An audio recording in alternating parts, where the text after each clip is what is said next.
I'm a supply chain manager just like you, and if you're like me, you're always on the lookout for ways to cut costs without cutting corners.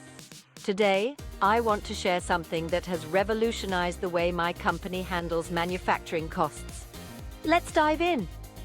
Imagine slashing your manufacturing expenses by 20% to 50% with absolutely no upfront costs. Sounds too good to be true? Well, it's not. Let me introduce you to REDUx Engineering, a game changer in the realm of offshore manufacturing savings. REDUx doesn't just talk a big game, they deliver. With a focus on efficiency, quality, and reliability, REDUx partners with pre-qualified suppliers and rigorously maintains established KPIs. This ensures that businesses like ours can enjoy substantial cost reductions and operational enhancements. And the best part? There are no upfront fees. Now you might be thinking, what about the risks typically associated with global sourcing?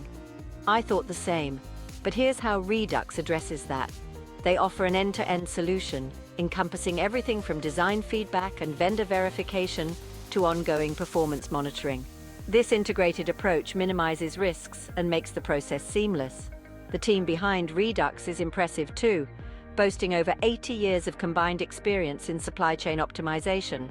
We're talking about registered professional engineers, Six Sigma ASQ certified supply development engineers, and in-country sourcing specialists from low-cost manufacturing countries like China, Vietnam, Mexico, and Eastern Europe. So if your company makes annual per-part purchases of $500,000 or more from parts or products that are currently sourced from North America or Europe, it's time to think differently. REDUx Engineering could be the strategic partner you need to not just survive, but thrive in this competitive market. Interested in learning more? I encourage you to visit their website. Dive deeper into how REDUx can tailor their expertise to benefit your specific needs and help your business achieve significant cost savings. Remember, in today's global economy, being smart about where and how we manufacture can make all the difference. Thanks for listening. And here's to optimizing our supply chains and boosting our bottom lines.